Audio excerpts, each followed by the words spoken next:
Speed and distance, दूसरा chapter है time and work, तीसरा चैप्टर है आपका एलसीएम एचसीएफ, चौथा चैप्टर है प्रोबेबिलिटी, पांचवा चैप्टर है सिंपल इंटरेस्ट। तो वीडियो स्टार्ट करते हैं। पहला question, time, distance and speed.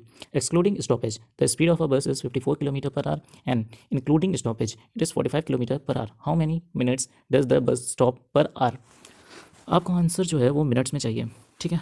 तो 54 आपकी उस समय है जब एक्सक्लूडिंग स्टॉपेज को हटा दिया गया है, तो 54 किलोमीटर पर आवर की स्पीड से चल रही है। अगर स्टॉपेज को भी जोड़ दिया जाए तो ये 45 किलोमीटर पर आवर की स्पीड से ये चल रही है। तो सबसे पहले आपको 54 को 45 में से घटा देना है, कितना आएगा 9।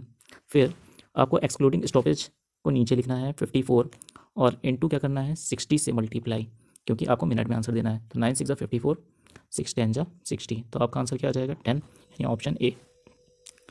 अगला क्वेश्चन है टाइम एंड वर्क का। A is thrice as good as workman as B and there. अगला जो क्वेश्चन है वो है question number 2 time and work से। A is thrice as good as workman as B and therefore is able to finish a job in 60 days less than B.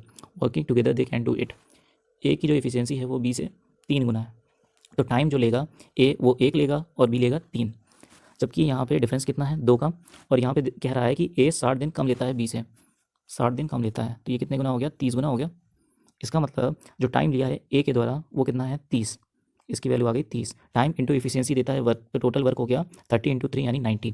कह रहा है कि अगर ये दोनों मिल जाते हैं तो इनकी एफिशिएंसी कितनी है 4, 3 + 1 यानी 4।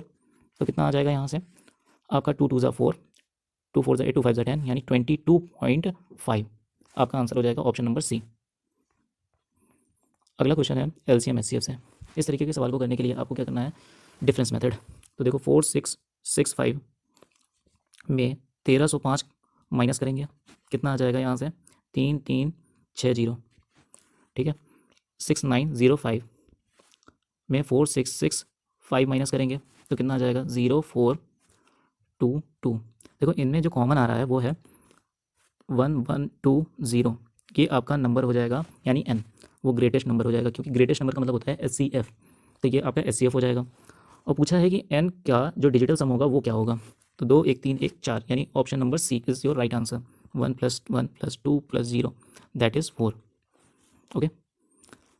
Fourth question, tickets numbered 1 to 20 are mixed up and then a ticket is drawn at random. What is the probability that the ticket drawn has a number which is a multiple of 3 or 5? Okay, then 1 से लेकर के 20 तक के number लिखे हुए हैं। आप और प्रोबेबिलिटी का ये क्वेश्चन है। Tickets number 1 to 20 are mixed up and then a ticket is drawn at random. What is the probability that the ticket drawn has a number which is multiple of 3 और 5। देखिए यहाँ पे tickets हैं जिसमें 1 से लेकर के 20 तक के नंबर्स आपको लिखे हुए हैं। उसमें से एक टिकट को रैंडमली आपको सेलेक्ट करना है जिसमें आपको या तो उस टिकट पर 3 का मल्टीपल हो या फिर 5 का मल्टीपल हो, उसी को प्रोबेबिलिटी में काउंट किया जाएगा।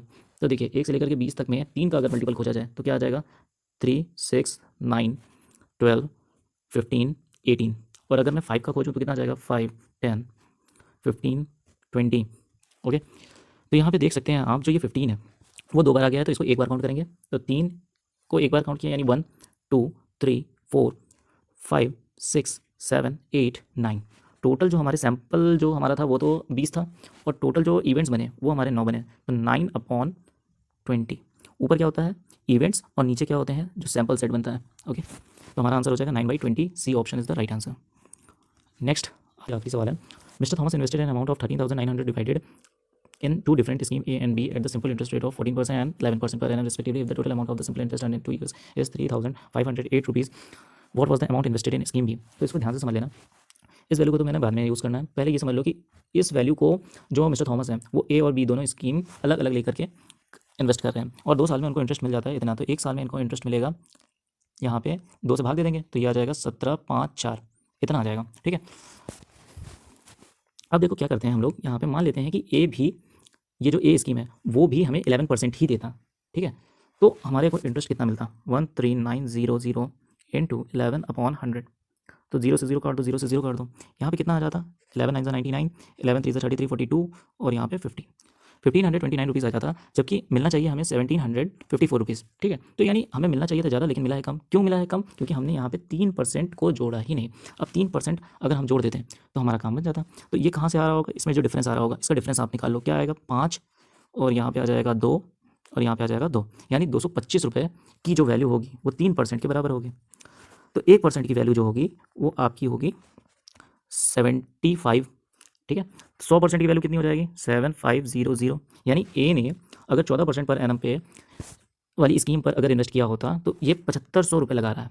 ठीक है, तो बचा कितना 13,900 में 7500 अगर 14% वाली स्कीम पे लगा रहा है तो इसने बी वाली स्कीम पर कितना रुपये लगाया होगा, तो 6,400 रुपये। पर आपसे वही पूछा है तो आपका आंसर क्या हो जाएगा 6,400 रुपये आपका आंसर हो जाएगा।